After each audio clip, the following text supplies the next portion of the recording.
Well, good morning, everybody. It is Dave and Bo. She's here somewhere. There she is. She's up on the fence, making sure that the neighborhood is safe. We'll wait for her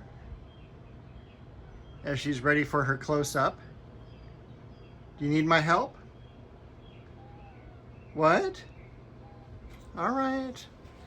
All right, let me help you.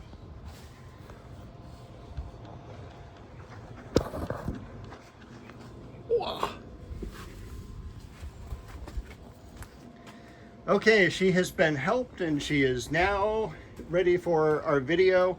Back here, I have a lot of the 1 gallon maples needing to go into the landscape. I filled up a lot of the containers with soil. They had been down a little bit just from normal, just washing out a little bit of soil every time you water.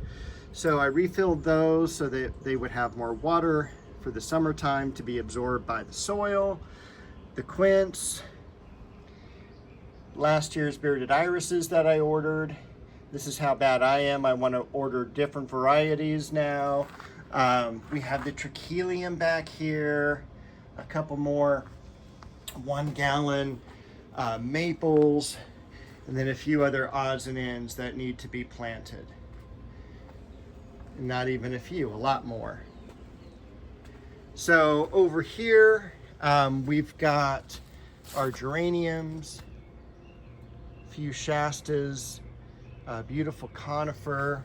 This is one of my favorite Japanese maples. This is Akanadifolium, or Maikujako, which is dancing peacock in Japanese. We've got this beautiful geranium moss basket that I finished a couple weeks ago. Everything right through here is about the same. Japanese maple reaching out of the ferns. That is kind of a nice contrast though.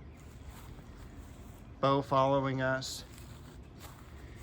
The lights also have been really nice during these summer nights now. We've had some wonderful weather here in SoCal when all my friends on the East Coast are, baking. We actually have some pretty decent weather. We were mostly in the 70s and low 80s for the past week, and we just started hitting the 90s yesterday. So we'll be on the 90s for at least the next 9 or 10 days. The beautiful, with one bad leaf, the beautiful Dahlia trichomanoides. This is rabbit's foot fern. Look how lush and full that is. And then you can kind of see over here all the legs hanging down and everything. It's always just one of my favorite cool plants. This is actually one I got for free. The rhizome, all the foliage had died down to the rhizome, and I got it from the nursery I worked at. And I will also say this is tomorrow, actually, July 5th, is my 40th anniversary. I started July 5th, 1986, back at Covina Garden Center. I'm thinking about doing a separate video for them, just kind of going through what a cool nursery that was and a great first job experience. So it's hard to believe it's been 4 decades, but it has, and still one of my favorite jobs. So we've got Japanese maple Jordan back here. The Caryxes are doing wonderfully. This is Shishigashira right over here. It's kind of hidden, blending in with the Shasta daisies behind it. They're just overpowering the maple. I do have some blooms on the plumeria and a fly also. And over here, kind of a small moth or butterfly. But I'm super excited that that's finally bloomed this year. Back here, we've got the one rose that's in bloom here, and the other one just opened up a few more petals over here. We've got the daylilies cut back, penguin pine, Makawa Yetsubusa in the background, and then I showed you a couple weeks ago that I cut back the Heliotropium ecuador. So this area back here is getting more into shape. Probably going to be covering the clivia up in the next day or two. You can definitely see some sun burning here because we are hitting 90, and that's just a little bit too much for it to take. So I'm going to go ahead and cover that up, make sure we're good there. Bo just enjoying eating grass. Over here, the Jedlo orange, Japanese maple. Look how cool that is. Vegetable wise, the cantaloupe plant is doing great. The watermelon plants are doing great. And you can see a second watermelon as well. I think that's the other variety. You can kind of see that the first one here is just like normal. And then this one, I think, is the heirloom variety because it's colored so differently. We do have some color beginning on some tomatoes, on the cherry tomatoes over here.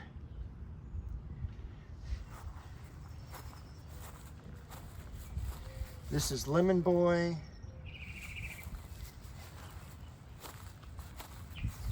This one here is San Diego Red. And we've got our bell peppers over here. Our Romas right here. I also like Roma because it generally stays to be a pretty compact plant. So I've only had it one time where it actually went outside the cage where I needed to stake it. Still, we've got a few cucumbers and plants like that, or vegetables like that are coming through. This one I loved over here. It actually did a loop. Going into the rose garden, we've got Judy Garland, got a dwarf hemlock. This is Chicago Peace that just opened, and these are the Chocolate Cosmos. In front, we got some Ajuga.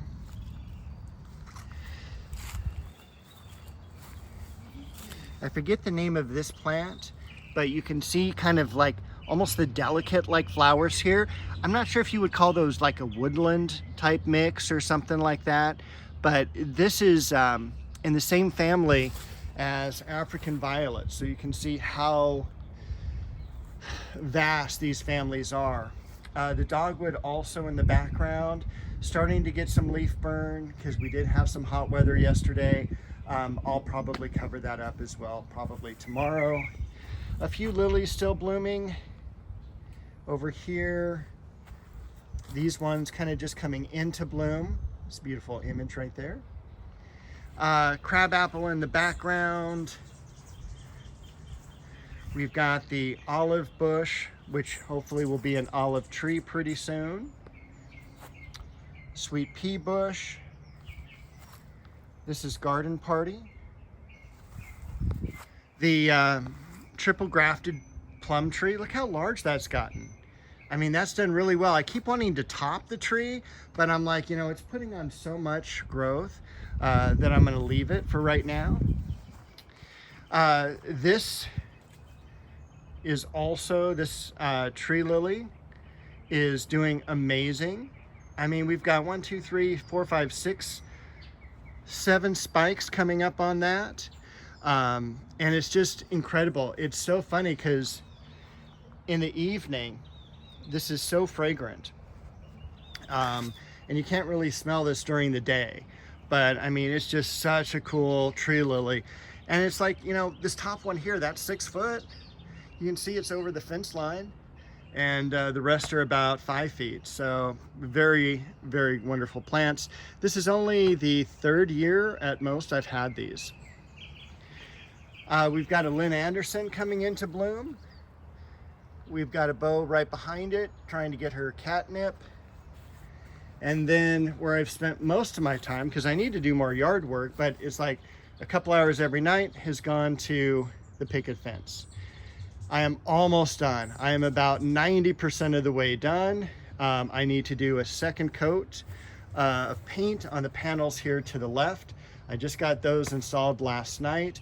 This is a huge project because you have to not only tear out the old fence, but you have to put 4 of these, 1, 2, 3, and 4 major posts in.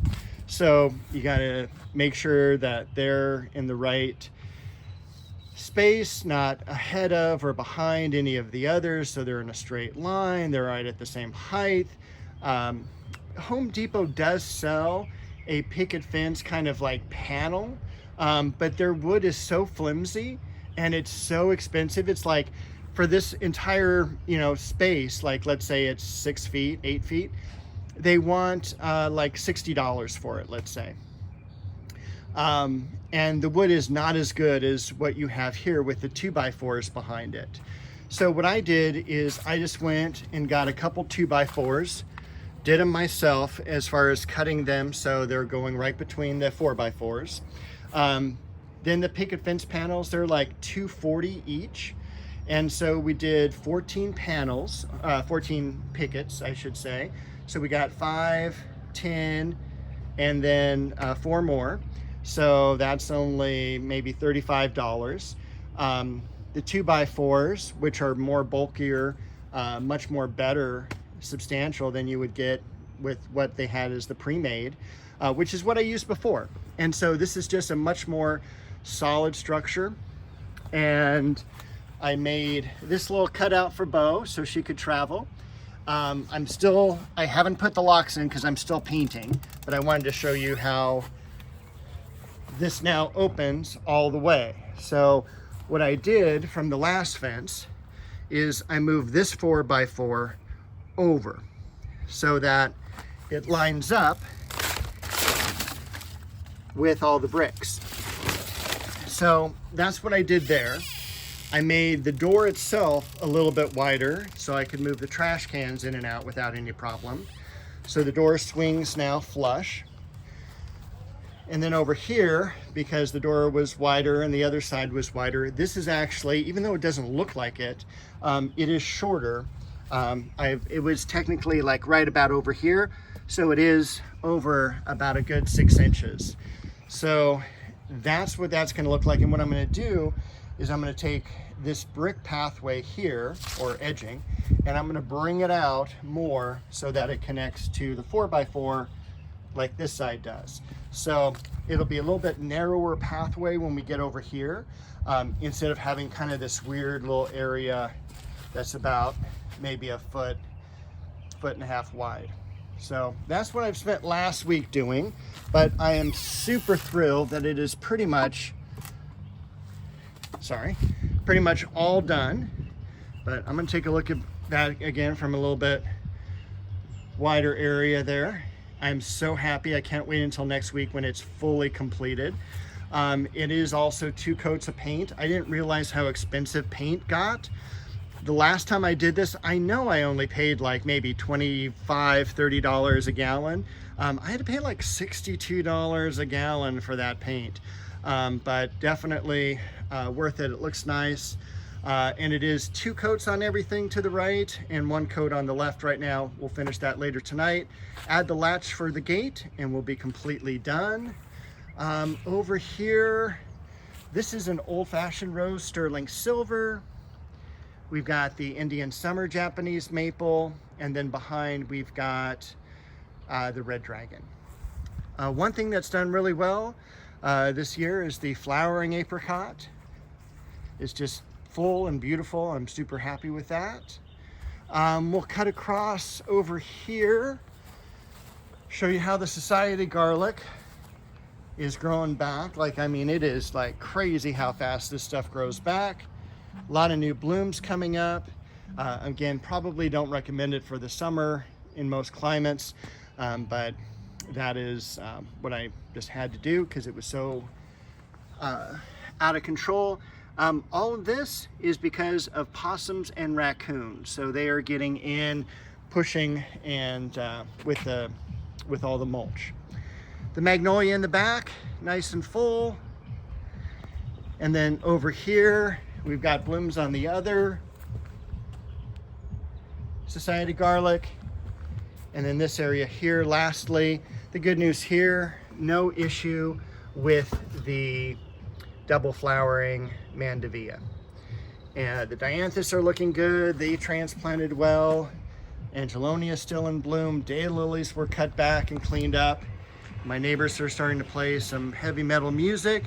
So I'm going to wish everyone a happy 4th of July, and I will see you all soon. Happy gardening.